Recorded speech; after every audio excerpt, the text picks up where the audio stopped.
Catherine, would you share with us some of your recollections about some of your major cases? Yes. There were some guardianship cases that you were telling me about last summer. The reason I'm sitting here a little silently is a good reason, which I think I better explain. One of the great big duties of a lawyer is to keep our mouth shut. Client confidentiality. Yeah. Yes.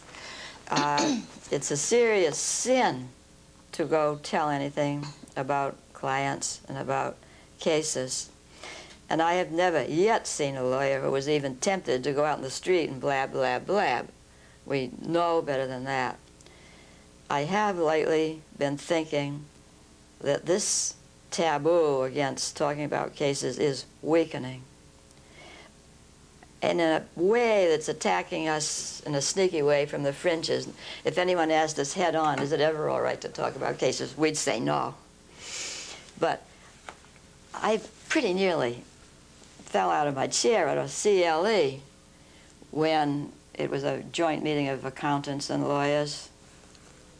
And a speaker, a very fine, good, honorable person, gave an example to illustrate a point that I thought anybody in this room who comes from Manchester is going to know exactly who this is and how much money this person's got and so forth. I'm not condemning that individual speaker. To the contrary, I am trying to say that we have to redefine the nature of this thing. I think I've done it myself. I used to teach at Nathaniel Hawthorne, and I would try to make a point to the students, and I think I would feed upon my source of information of cases and try to give an example, disguising it, not naming it. I'd try hard to get a different geographical area, but I don't think I should have done it at all. In other words, if you don't want to fall over a precipice, you don't walk along the edge of the cliff.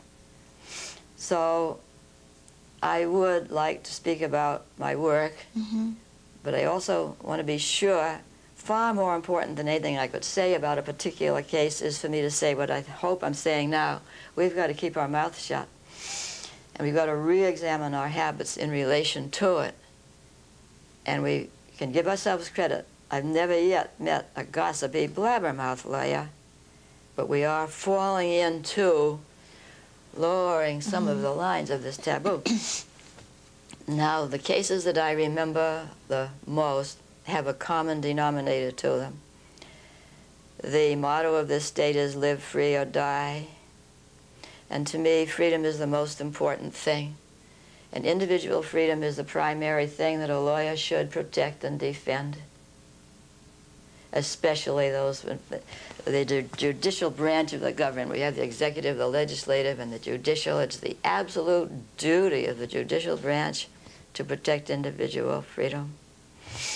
So any case that has the freedom aspect to it has always seemed to me to give me a very special duty.